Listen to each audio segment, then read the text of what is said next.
Pour ceux qui la trouvent touchante, la parole à Joël Dagossiri au service. C'est parti, Joël. On a Jeune demoiselle recherche un mec mortel qui est passé à Jeune demoiselle recherche la paix.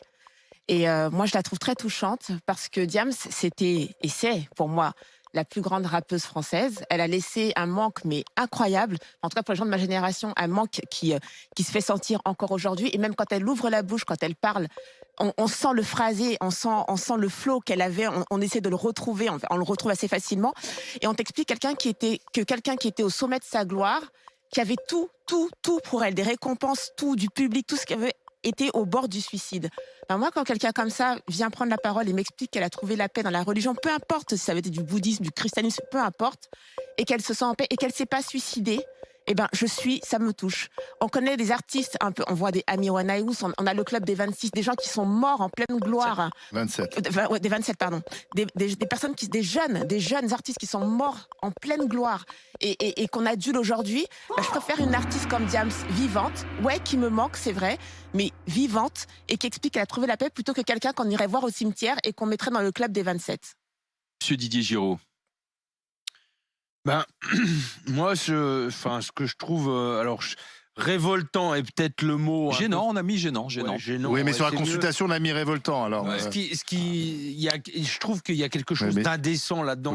Quand je vois le témoignage de Diams, j'ai l'impression d'être le pire des voyeuristes, quoi. Qu'elle ait eu des problèmes et qu'elle ait trouvé l'apaisement dans la religion, ça me va très bien. Mais la mise en scène qu'elle en fait derrière, pour moi, c'est une forme de prosélytisme qui me gêne, qui me met mal à l'aise. Parce que quand tu la vois arriver, quand tu as connu Diams, ce qu'elle était, ce qu'elle dégageait, et que tu la vois arriver voilée, enrubannée jusqu'à la pointe des doigts, je trouve qu'il y a quelque chose de gênant. Elle se met en scène. Pourquoi tu dis prosélytisme? Est-ce qu'elle est en train de nous dire convertissez-vous? Tu l'as entendu dire convertissez-vous? Pas aussi directement. Non, mais c'est une réponse à vos c'est une mise en scène.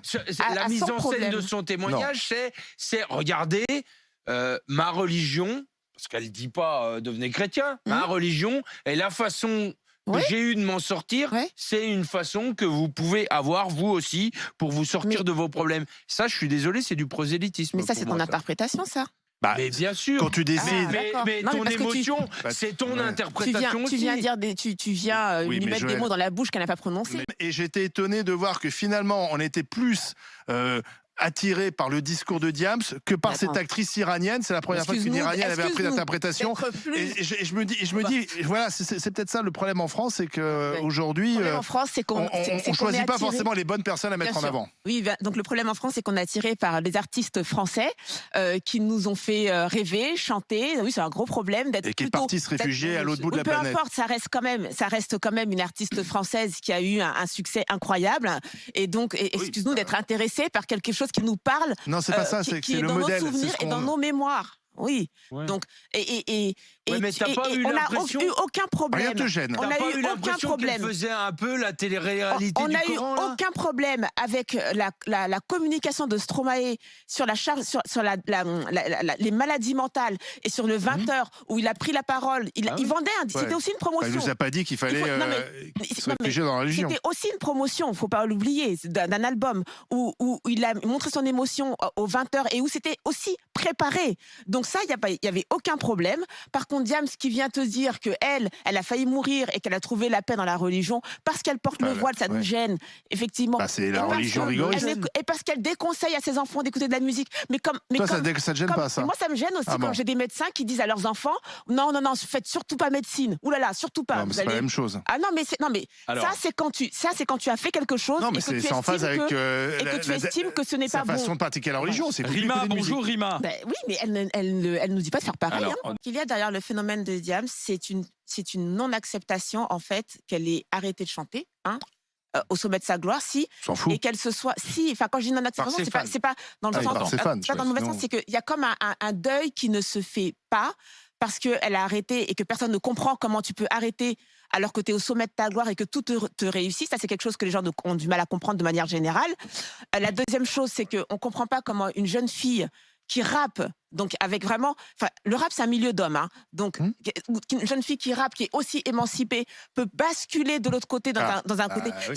C'est toute cette incompréhension qui fait qu'aussi, comme l'a dit si bien Laurent, Oui, on mais- ne la laissera pas tranquille. C'est-à-dire que elle s'est tue pendant très longtemps. Elle n'est pas arrivée comme ça. Il y a dire ouais, moi je suis avec mon voile. Elle sait que Diams est partie. Elle s'est tue pendant des années Voilà, et non, des non, années. C'est pas vrai, c'est pas vrai. Ah, c'est pas- non. Elle avait déjà fait une interview. Oui, non mais d'accord, Joël, d'accord, je suis d'accord mais avec toi elle que n'est pas tous les jours. Non, Elle mais- n'est pas tous les jours à la Non, télé, t'as Diams. raison. Joël, D'accord. Joël, Non, parce je- qu'elle est Des musulmane journalistes, rigoriste. non, il y a Non, mais beaucoup d'accord de avec toi. journalistes qui l'ont poursuivie Non, mais- pour savoir ce qu'elle devenait. Oui, mais elle avait déjà donné des interviews, elle avait Oui. dit à peu près la même chose. Rima Parole à avait Joël. raison, c'est que souvent des personnes qui se convertissent à une religion qui ne pluralistes que le pratique roi. pas exactement, mais on le voit aussi dans le christianisme. Moi, je vois bien des convertis, des gens de ma famille qui se sont convertis au christianisme, qui sont baptisés, mais qui sont, moi, je suis vraiment née dedans. J'ai été élevée par les parents, tout ça, mais eux, ils n'ont pas été élevés dedans, qui sont beaucoup plus rigoristes que moi, mais sur le christianisme, beaucoup plus rigoristes, et qui disent je suis la Bible à la lettre. C'est-à-dire que moi, en tant que chrétienne, on va dire modérée, ce qu'on appelle modérée, Tu remarqueras que- je ne la Calife suivrai dans le pas, contrat, je ne la suis ouais. pas à la lettre. Et si tu regardes les gens qui suivent la Bible à la lettre, je peux te dire que des fois ça peut ressembler à ça. Eh ben, si. Donc, Si Diams sans était la devenue bonne autrement. sœur, je suis pas Donc- sûr qu'on en ait fait Alors- un documentaire.